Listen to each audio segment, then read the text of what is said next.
제목을 따라합니다. 조급함을 다스려라. 하나님은 우리가 행복을 위해서 이 조급함, 조급증을 다스리기를 원하십니다. 아가서에 보면 포도원을 허는 작은 여우를 잡으라 했습니다. 포도원이 있는데 이 포도원을 허는 건 큰 여우가 아니라 작은 여우라는 거죠. 작은 여우를 잡으라. 아가서 2장 15절 다 같이 합니다. 우리를 위하여 여우고 포도원을 허는 작은 여우를 잡으라. 우리의 포도원에 꽃이 피었습니다. 포도원은 행복한 가정을 의미하기도 하고 또 행복한 관계 또는 공동체를 의미하기도 하고 또는 사업체를 의미하기도 합니다. 이 포도원을 허는 게 작은 여우라는 거죠. 그래서 우리는 이 작은 여우가 뭔지를 찾아서 이 작은 여우를 반드시 잡아야 됩니다. 작은 여우를 잡아야 행복한 가정, 행복한 공동체를 만들 수가 있습니다. 그 작은 여우 가운데 하나가 뭐냐면 조급함인 것입니다. 여러분, 지금 조급함 때문에 수많은 가정들이 깨지고 있습니다. 수많은 관계가 어려움을 겪고 이 조급함 때문에 수많은 사람들이 불행한 삶을 살고 또 얼마나 어리석게 삶을 살고 있는지 모릅니다. 프란츠 카프카가 이런 말을 했습니다. 인간에게 큰 죄가 두 가지가 있으며 다른 죄는 모두 여기서 나온다. 조급함과 게으름이 그것이다. 이 조급함이 우리의 인생을 불행하게 만든다고 그는 이야기하고 있습니다. 조급한 사람들의 특징이 있습니다. 조급하니까 늘 불안하고요, 조바심 내고 안절부절 못하고 그리고 우유부단하다가 결정을 미루다가 나중에 급하게 조급하게 잘못된 결정을 내려서 불행해지는 경우가 너무나 많습니다. 조급한 사람 있으면 본인도 불안하고 또 옆에 있는 사람도 얼마나 불안하게 만드는지 모릅니다. 그래서 하나님께서는 우리가 이 조급함을 잘 지혜롭게 다스려서 행복한 삶을 살기를 원하십니다. 어떻게 이 조급함을 다스릴 수가 있을까요? 첫째, 조급함의 정체를 파악할 때 조급함을 다스릴 수가 있습니다. 프란츠 카프카는 계속해서 이렇게 말합니다. 인간 과오의 근원은 성급함에 있다. 우리가 저지르는 많은 과오와 실수들이 이 성급함에 있다는 겁니다. 이 조급함에 있다는 겁니다. 조급함을 잘 다스려야 합니다. 우리나라 사람이 엄청 조급합니다. 그래서 외국 사람들이 우리나라에서 제일 먼저 배우는 말이 뭐냐? 빨리빨리입니다. 빨리빨리. 여러분, 컵라면에 물을 넣고 한 번도 안 열어보는 사람 있습니까? 한두 번은 다 이렇게 들쩍들쩍 하죠. 3분도 기다리지 못합니다. 그만큼 조급합니다.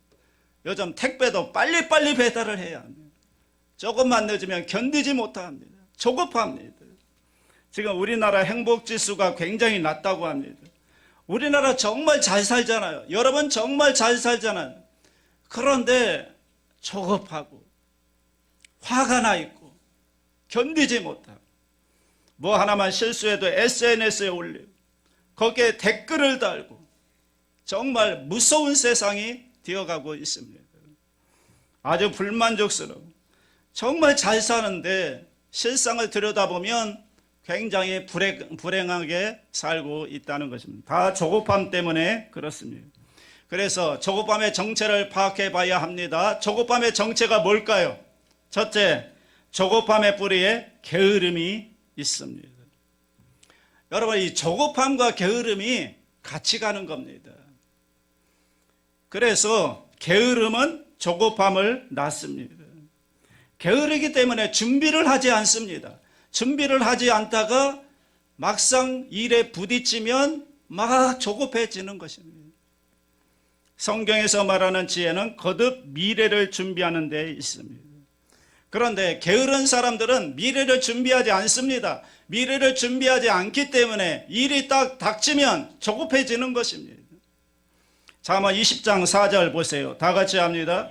게으른 자는 가을에 밭 갈지 아니하나니 그러므로 거둘 때에는 구걸할지라도 얻지 못하리라. 어떻게 땅을 기경하지 않고 씨를 뿌릴 수가 있겠습니까? 어떻게 씨를 뿌리지 않고 가꾸지 않고 어떻게 열매를 거둘 수가 있겠습니까? 가꾸지 않은 포도원은 가시덤불로 가득 찬다는 것입니다. 잠언 24장 30절 34절 다 같이 합니다. 내가 게으른 자의 밭과 지혜 없는 자의 포도원을 지나며 본즉 가시덤불이 그 전부에 퍼졌으며 그 지면이 거친 불로 덮였고 돌담이 무너져 있기로 내가 보고 생각이 기뻤고 내가 보고 훈계를 받았노라. 네가 좀 더 자자 좀 더 졸자 손을 모으고 좀 더 누워 있자 하니 네 빈궁이 강도같이 오며 네 곰핍이 군사같이 이르리라. 이 말씀을 읽으면서 꼭 저 같더라고요. 좀 더 자자 좀 더 졸자 알람을 꺼놓고 조금만 더 누워있자. 여러분, 조급함과 게으름은 궁핍을 낳는다는 것입니다. 조급하면 안 되고 게으르면 안 됩니다. 잠언 21장 5절 보세요. 시작. 부지런한 자의 경영은 풍부함에 이를 것이나 조급한 자는 궁핍함에 이를 따름이니라. 왜 그렇죠? 조급한 사람은 투자를 하지 않고 투기를 하기 때문에 그렇습니다. 일확천금을 얻으려 빠른 시일 내에 많은 걸 얻으려고 하기 때문에 그렇습니다. 그래서 많은 사람들이 속아나와 이거 굉장히 위험한 거죠. 여기에 투자하면 한 달 만에 얼마를 벌게 해주겠다 이런 사람이 있는데 이게 다 거짓말입니다. 속으면 안 되는 것입니다. 그런 건 없는 거죠. 사채업자들 굉장히 무서운 사람들입니다. 제가 최근에 들은 얘기지만 어떤 사람이 이제 결혼을 하려고 하는데 결혼 자금이 없다 보니까 돈을 빌리려고 했습니다. 한 1,000만 원이 필요한데 그래서 빌릴 데가 없어가지고 사채업자에게 1,000만 원을 빌려달라고 했습니다. 사채업자가 빌려주겠대요. 그래서 돈을 빌리려고 하는데 전화가 왔습니다. 결혼 안 하겠대요. 그래서 1,000만 원이 필요 없다고 그랬더니 사채업자가 하는 말이 그래도 이자를 내야 된다는 거예요. 더 빌리지도 않았는데 빌려주겠다고 한 순간부터 이자가 붙는다는 것입니다. 여러분, 절대로 아무리 어렵더라도 사채업자의 돈은 쓰지 마시기 바랍니다. 굉장히 무섭습니다. 여러분, 혹시 그동안 속았습니까? 여러분 마음속에 뭐가 있는가 하면 일확천금에 대한 생각이 있는 것입니다. 요즘 짧은 시간에 많은 걸 벌고 싶은 거죠. 지금 우리나라에 영끌족들이 굉장히 많습니다. 영혼까지 대출을 다 끌어모아서 주식에 투자하는 겁니다. 아파트를 사는 겁니다. 일확천금을 꿈꾸는 겁니다. 그런데 요즘 다 떨어지고 있습니다. 주식도 막 떨어지고 집값도 막 떨어지고 있습니다. 이자가 굉장히 올라가고 있습니다. 너무나 어렵습니다. 영끌했는데 요즘 다 떨어지는 겁니다. 여러분, 성경은 그렇게 사는 게 아닙니다. 성경의 원리가 아닙니다. 그런데 세상이 자꾸 그런 걸 부추기고 있는 것입니다. 둘째로 조급함은 어리석음을 낳습니다. 잠언 14장 29절 다 같이 합니다. 노하기를 더디하는 자는 크게 명철하여도 마음이 조급한 자는 어리석음을 나타내느니라. 마음이 조급한 자는 자꾸 노를 바라는 겁니다. 자꾸 짜증을 내고요. 자꾸 화를 내는 겁니다. 전도서 7장 9절 다 같이 합니다. 급한 마음으로 노를 바라지 말라. 노는 우매한 자들의 품에 머무르니. 자꾸 짜증을 부리고 화를 내고 다 사실은 조급함에서 오는 겁니다. 그리고 잘못된 기대를 가지고 그 기대가 속히 이루어지지 않는다고 화를 내는 것입니다. 그런데요, 인생을 살아보니까 우리가 기대대로 되는 게 아니더라고요. 그리고 기대하는 만큼 뭐가 빨리 이루어지는 게 인생이 아닙니다. 기다려야 되는 겁니다. 인내해야 되는 겁니다. 정말 중요한 건 시간이 걸리는 겁니다. 여러분, 아이를 잉태하면 바로 낳습니까? 10개월을 기다려야 되는 거예요. 봄, 여름, 가을, 겨울 4계절이 있는 거예요. 바로바로 오는 게 아니에요. 기다려야 되거죠. 셋째로, 조급함은 조바심을 낳습니다. 안절부절 못하고 자꾸 조바심을 냅니다. 조급하면 불안을 낳고 염려를 낳고 두려움을 낳고 여유가 없습니다. 항상 쫓겨다니는 겁니다. 여러분, 조급하다가 망한 사람이 누구일까요? 사울왕이잖아요. 사울왕이 마음이 조급하니까 자기가 그냥 제사를 드려버려요. 제사장이 제사를 드려야 되는데 제사장이 오기 전에 사람들을 의식하다 보니까, 백성들을 무서워하다 보니까 조급한 마음에 자기가 제사를 드려버린 것입니다.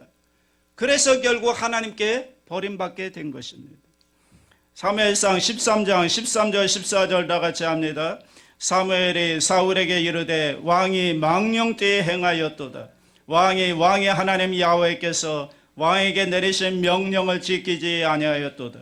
그리하였더라면 야훼께서 이스라엘 위에 왕의 나라를 영원히 세우셨을 것이거늘 지금은 왕의 나라가 길지 못할 것이라. 야훼께서 왕에게 명령하신 바를 왕이 지키지 아니하였으므로 야훼께서 그의 마음에 맞는 사람을 구하여 야훼께서 그를 그의 백성의 지도자로 삼으셨느니라 하고. 마음에 맞는 사람이 누구죠? 다윗입니다. 다윗은 기다립니다. 조급해하지 않습니다. 그러니까 하나님께서 쓰신 거죠. 사울왕은 그냥 졸지의 왕이 돼가지고 연단도 거치지 않고 처음에는 실패도 하지 않으니까 이 사람이 교만해져가지고 제사장만 드릴 수 있는 제사를 본인이 드리려다가 망하게 된 것입니다.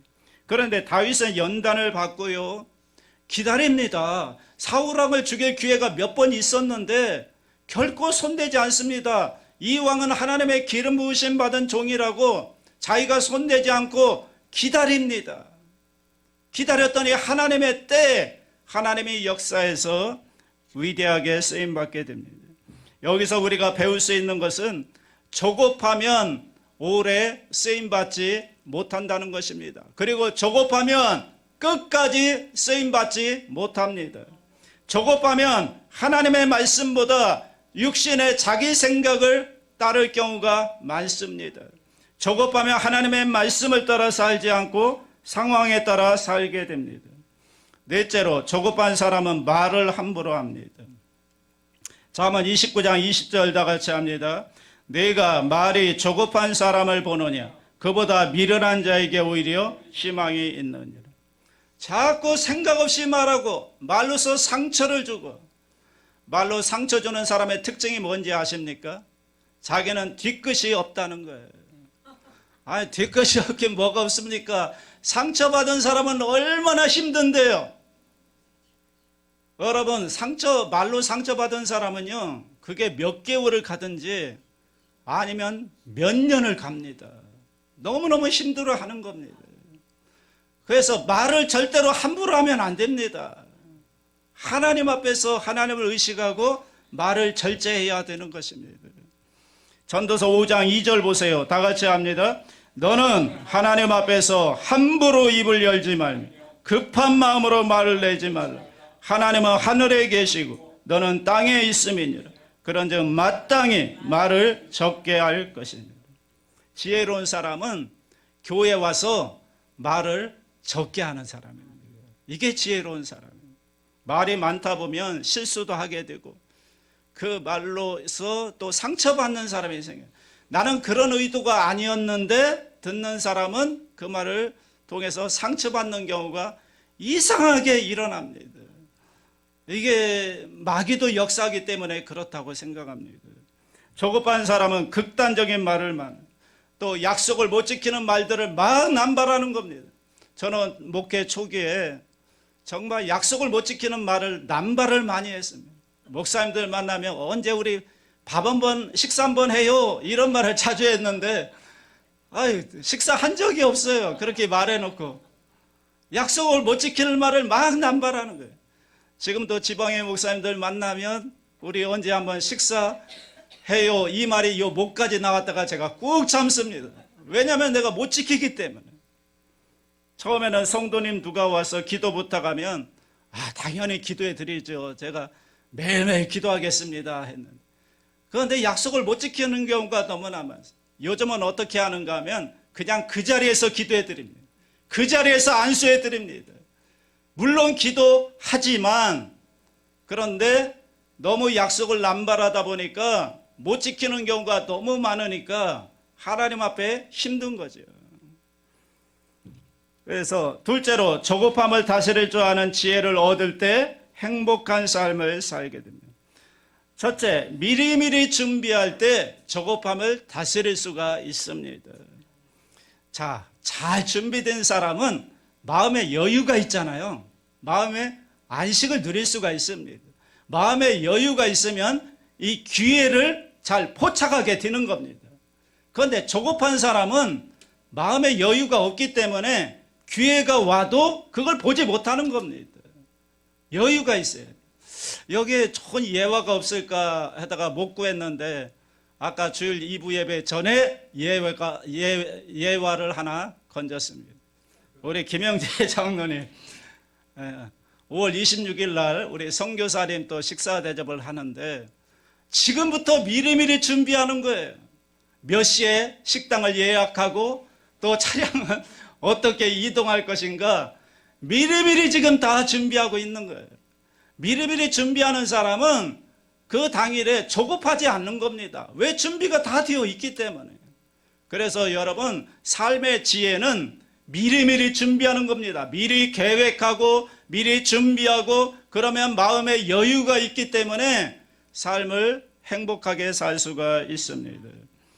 둘째, 기다림의 지혜를 배울 때 조급함을 다스릴 수 있습니다. 하나님의 원리는 기다림의 원리입니다. 하나님의 원리 가운데 가장 중요한 원리가 농작의 원리죠. 우리 농막에서 농사 짓는 분들이 몇 분 계신데, 농작의 원리가 뭡니까? 씨를 뿌리고, 그 다음에 잘 가꾸고, 그 다음에 기다렸다가 추수를 하는 거죠. 심어놓고 바로 거두는 게 아니잖아요. 기다려야 되는 거예요. 하나님은 기다리시는 하나님이십니다.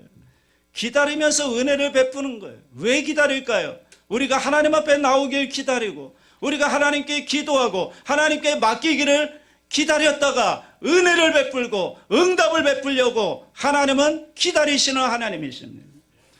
이사야 30장 18절 보세요. 다 같이 합니다. 그러나 야훼께서 기다리시나니 이는 너희에게 은혜를 베풀려 하심이요 일어나시리니 이는 너희를 긍휼히 여기려 하심이라. 대저 야훼는 정의의 하나님이시라. 그를 기다리는 자마다 복이 있도다. 기다리는 자가 복이 있다. 라이너 마리아 릴케는 이런 말을 했습니다. 인내가 모든 것이다. 야고보서 1장 4절도 다 같이 합니다. 인내를 온전히 이루라. 이는 너희로 온전하고 구비하여 조금도 부족함이 없게 하려 함이라. 장 루솔로의 달팽이는 느려도 늦지 않다는 시가 있습니다. 한번 잘 들어보시기 바랍니다. 다친 달팽이를 보거든 섣불리 도우려고 나서지 말라. 스스로 궁지에서 벗어날 것이다. 성급한 도움이 그를 화나게 하거나 그를 다치게 할 수 있다. 하늘의 여러 별자리 가운데서 제자리를 벗어난 별을 보거든 별에게 충고하지 말고 참아라. 별에게 그만한 이유가 있을 거라고 생각하라. 더 빨리 흐르라고 강물의 등을 떠밀지 말아라. 강물은 나름대로 최선을 다하고 있는 것이다.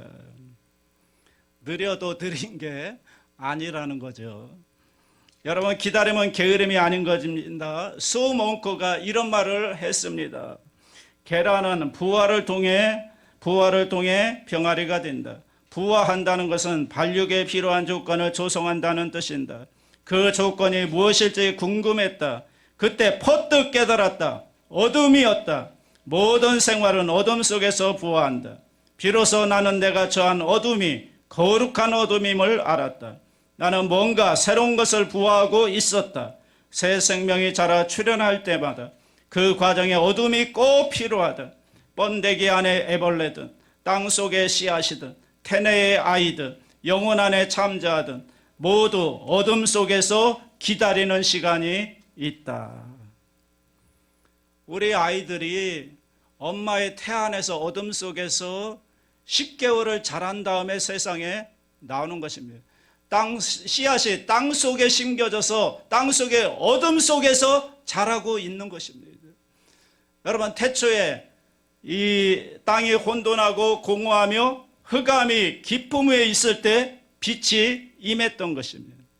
가끔 우리 인생 가운데 어둠이 찾아옵니다.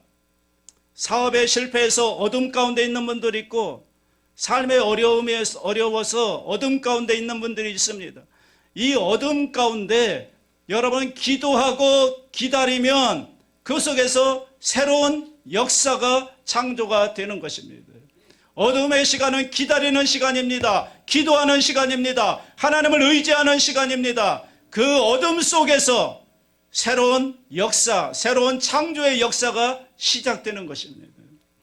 셋째로, 긴급한 것보다 소중한 것에 집중할 때 조급함을 다스릴 수 있습니다. 여러분, 긴급한 것보다 소중한 걸 먼저 하시기 바랍니다. 소중한 게 먼저 하나님과 함께하는 기도할 시간입니다.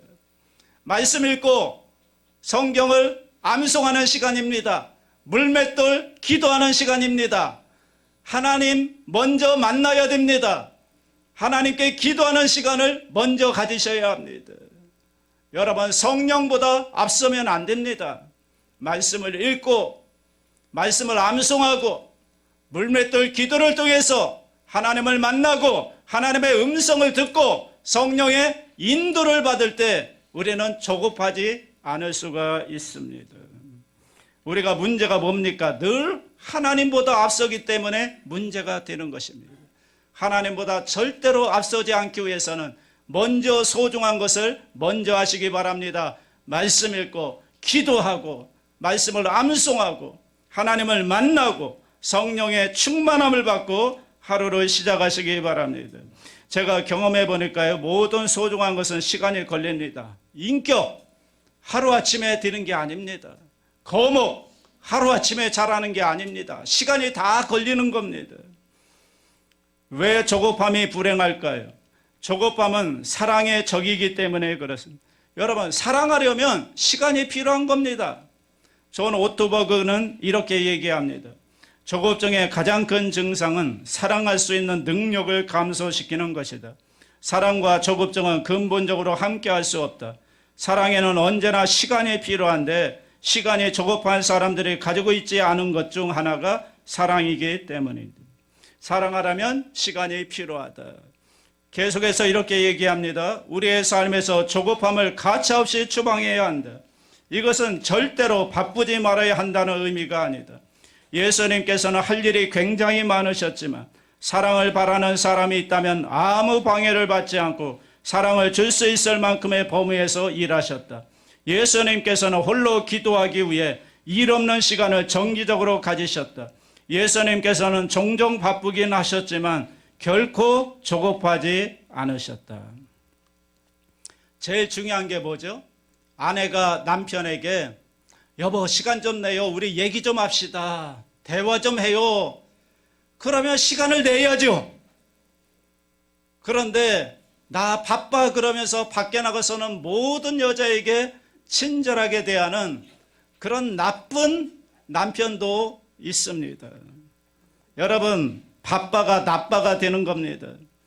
자기 아내에게 시간을 내줄 만큼 바쁘면 안 되는 겁니다. 이건 성경의 원리가 아닙니다. 여러분, 아내와 사랑할 수 있는, 대화할 수 있는 시간을 내야 되죠. 그게 하나님이 원하시는 겁니다. 나가는 말 보십시오. 하나님은 기다리는 사람에게 역전의 드라마를 전개시켜 주십니다. 여러분, 인생 쉽지가 않습니다. 여러분 살아보셔서 아시겠지만 인생 절대로 쉽지 않습니다. 그래서 실패할 수가 있습니다. 실수할 수가 있습니다. 넘어질 수가 있습니다. 그런데요, 여러분 너무 일찍 결론 내리지 말라는 거예요. 여러분 실패했다고 해서 거기서 인생이 끝나는 게 아니라는 거예요. 넘어졌다고 해서 거기에서 인생이 끝나는 게 아닙니다. 인생의 어려움을 당했다고 끝나는 게 아닙니다. 하나님은요, 여러분들로 하여금 그런 실패와 실수를 통해서 기다리게 하시는, 인내하게 하시는 훈련을 시키시는 것입니다. 그리고 기도하고 기다리면 하나님이 역전의 드라마를 만들어주는 것입니다. 여러분, 아브라함 보세요. 아브라함이 기다리니까 이삭을 낳은 거예요. 아브라함이 조급하니까 이스마엘을 낳고 기다리니까 이삭을 낳은 거예요. 한번 따라 하시기 바랍니다.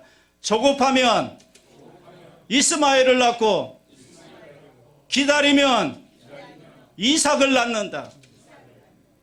제자들이 기다리니까 성령이 임하는 거죠. 여러분, 하나님이 주신 선물 중에 가장 중요한 좋은 선물이 성령입니다. 성령을 받으셔야 합니다. 성령님이 역사하시게 되면 놀라운 역사가 일어납니다. 성령의 능력을 받으면 모든 장애물을 뛰어넘습니다. 모든 벽을 뛰어넘습니다. 내가 도저히 감당할 수 없는 일들도 능히 감당할 수 있는 힘이 성령 충만을 받을 때 임하는 것입니다. 기도하며 기다리면 성령의 역사가 나타나기 때문에 예루살렘과 온 유대와 사마리아와 땅끝까지 이르러 주님의 증인이 될 수가 있습니다. 여러분, 생각해 보세요. 유대인들은 사마리아 사람 상종도 안 했다고요. 이방인보다 더 나쁘게 취급해서 유대인들은 사마리아 사람을 상종도 안 했는데, 그런데 제자들이 오순절날 성령의 충만함을 받으니까 사마리아를 뛰어넘는 겁니다. 거기에 가서 복음을 전하는 겁니다. 모든 걸 뛰어넘는 겁니다. 장애물을 뛰어넘는 겁니다. 성령의 충만함이 이런 역사를 만드는 것입니다.